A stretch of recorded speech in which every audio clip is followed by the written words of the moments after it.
Xullas hozir o'rtog'im menga suv beradi, Sprite'ga o'xshash suvlarni. Men o'zim ham bilmayman qanaqa suv berishini. Bitta ichib ko'rishim kerak. Qaysi suvligini aytishim kerak. Qani to'g'ri topa olarmikin, men ko'ramiz. Qani ketdi. Birinchisi bu Mountain Dew.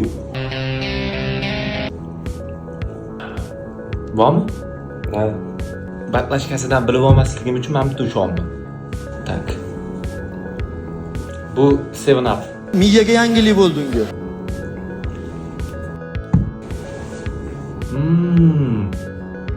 Yo, men bu 7-Up ekan. Ko'rsataman, sizga ayni chehrasini ko'rsataman. Bu limon ko'p ekanda. Nariga menimcha Sprite bo'lsa kerak, to'g'rimi? Endi ko'zimni ochib o'raymi? Qani to'g'ri topimman. Yetdimmi 7-Upda, lekin Sprite bilan 7-Up o'xsharkan lekin bir-biriga. Bu rahmat kuzatganingiz uchun.